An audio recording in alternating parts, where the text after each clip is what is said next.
ज्योति पर ब्रह्म ज्योति दीप ज्योति जनार्दन। તાળીઓના ગુંજારોથી વધાવી લઈશું।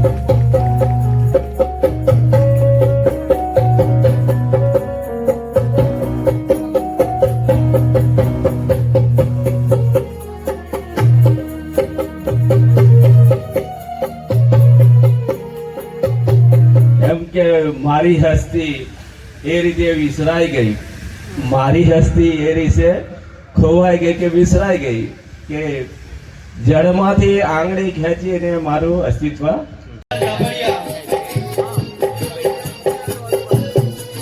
જગદીશભાઈ પંચાલ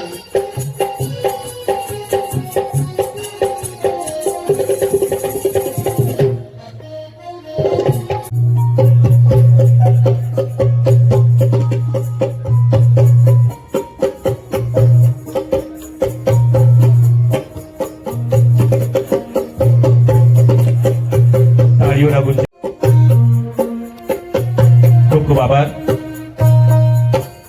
જિલ્લા શિક્ષણ અને તાલીમ ભવન અમદાવાદ। જો સૌ પ્રથમ મૂકી હોય તો મીરાએ મૂકી છે, એ ભક્તિના માર્ગ છે। એવી જ વાત નરસિંહે મૂકી કે અસ્પૃશ્યતા નિવારણની વાત મૂકી, એટલે કે ભક્તિની વાત આવે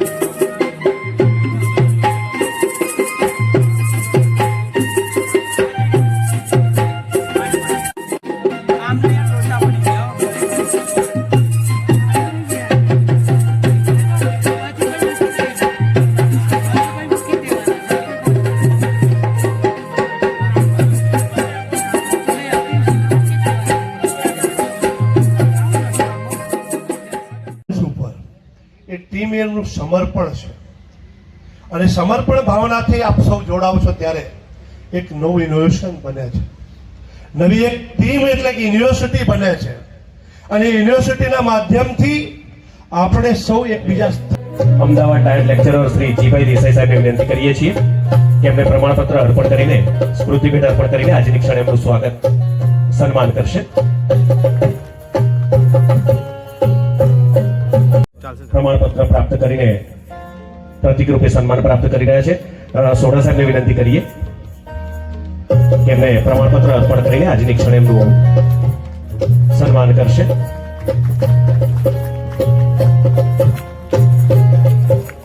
મનુભાઈ પરમાર સાહેબને વિનંતી કરીએ કે એમને પ્રમાણપત્ર અને ટ્રોફી અર્પણ કરીને આજની ક્ષણે એમનું સન્માન કરશે।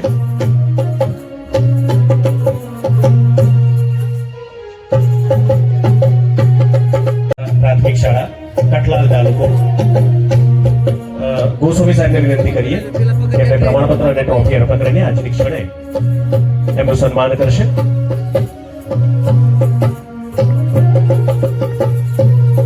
આ જ રીતે આજના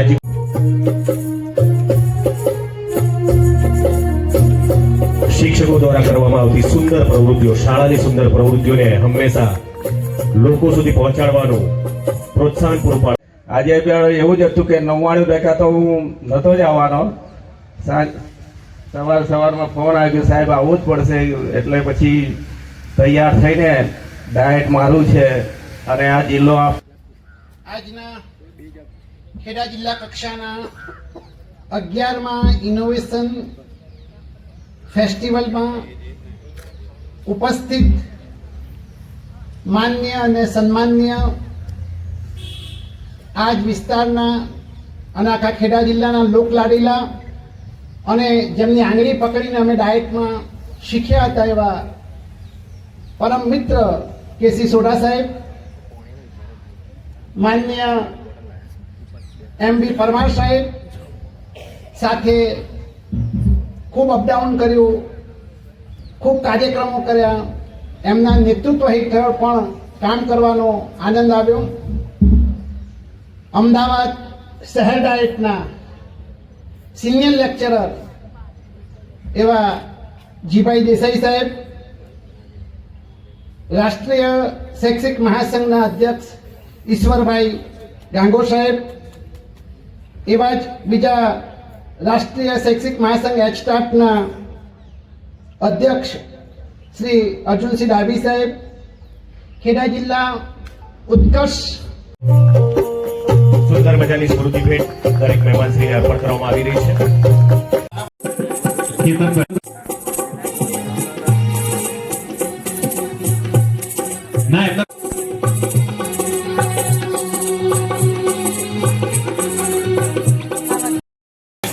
ડાયટ કઠલાલના 11મા ઇનોવેશન ફેરમાં તેમનો સંદેશ છે. આવતીકાલ આ મંચ ઉપર બીજા જેવા જે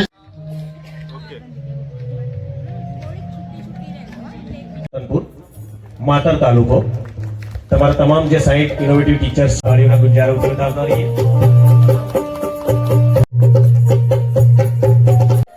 હમણાં જ જીસીઆઈટી ના સચિવ શ્રી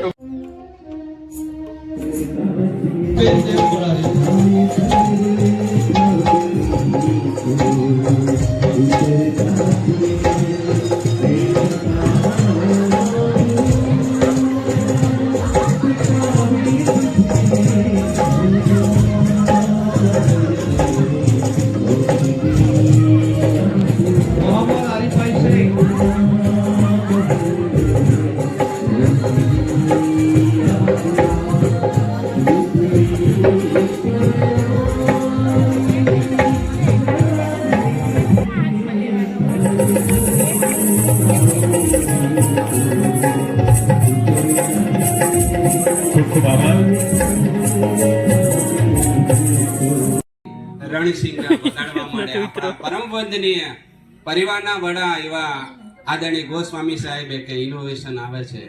રણસિંગા વાગ્યા આપણને હવને હુતા જગાડ્યા અને 1 2 5 10 15 60 જેટલા નવાચારી શિક્ષકો ઉત્સાહ ઉપાધ્યાય સાહેબ એમની સાથે ત્રીજો હું પણ અમને મૂલ્યાંકનકારનો એક ભાર સોંપવામાં આવ્યો. क्या करे क्या ना करे कैसी मुश्किल हाय कोई बताए इसका हल मेरे भाई. एक से बढ़कर एक, ખરેખર એક से बढ़कर એક થી બીજું ચડિયા તો એનાથી ત્રીજું ચડિયા. અમારા માટે પણ એક તબક્કે તો શું કરશું, કોને મૂલવશું, પણ ઈશ્વર દત્ત શક્તિઓને આધીન રાખીને એક પ્રક્રિયાના ભાગરૂપે મૂલ્યાંકનકાર તરીકે ભાર અમે સ્વીકાર્યો છે. એથી વિશેષ અમને આ માટે યોગ્ય ગણ્યા એ માટે પરમ આદરણીય આપણા પરિવારના વડા ડોક્ટર પટેલ સાહેબ અને આપણા પરમ વંદનીય ગોસ્વામી સાહેબ એમના અમે ત્રણેય મૂલ્યાંકનકાર આભારી છીએ. ખૂબ સુંદર આપ સર્વની રજૂઆત હતી અને જે કહે છે ને રંગ રેલી જઈએ કિમિયો મેલી જઈએ, રંગ રેલી જઈએ કિમિયો મેલી જઈએ, ભાર વિનાના ભણતરનો આપણે આજે આ એક કિમિયો મેલી જઈએ. ખરેખર એક ઇનોવેશન ભાર વિનાનું ભણતર અમારા વર્ગખંડમાં અમારા સમાજમાં મધ્યાહન ભોજન સમયે અલગ જે સમસ્યાઓ નડતી હતી એ સમસ્યાઓનું નિવારણ આપ સર્વે ખૂબ ઉત્સાહભરી રીતે પુરુષાર્થભરી રીતે રજૂ કરેલું છે. ત્યારે આપ સૌને પણ વંદન કરીએ છીએ અને આવી જ રીતે આપ સૌ નવાચારી શિક્ષકો ખીલતા રહો, ઉગતા રહો, વિસ્તરતા રહો, વિકસતા રહો એવી માં સરસ્વતીના ચરણે વંદના કરીને આજના સ્થાને સાહેબ કે છે આદરણીય શેખ સાહેબ, આદરણીય પટેલ સાહેબ ને આદરણીય ગોસ્વામી સાહેબ આ પણ ત્રિપુટી બ્રહ્મા વિષ્ણુ મહેશના સમા તો એ પણ આપણને સૌને આવી રીતે હસતા ખીલતા અને વિસ્તરતા વિકસતા રાખે એવી માં સરસ્વતીના ચરણમાં વંદન કરી જય જય ભારત માત, જય જય ગરવી ગુજરાત. સંચાલનના કર્મચારી છે દોસ્તો, પણ અમારા જેટલા કામ છે ને બધા જ મંચ આખો ઉભો થઈને એમનું સન્માન કરે છે. એનાથી વધારે શું જોઈએ છે?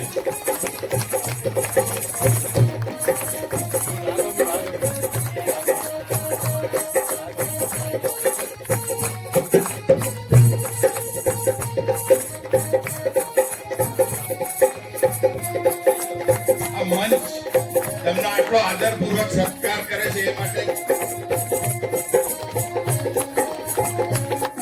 હું કાયમ કહું છું કે બોગદાદ અને શહેજાદ અમારી આંખો કા તારે આમ અમારા ડાયટના 2 સિતારા છે. બહુ જ એક્સપર્ટ છે, બધા જ કામ કરે છે. કદાચ અમે નહીં હોય તમારા ટ્રેનિંગનું કામ પણ એ કરશે અમારી શ્રદ્ધા છે, કારણ કે એટલું બધું શીખી ગયા છે.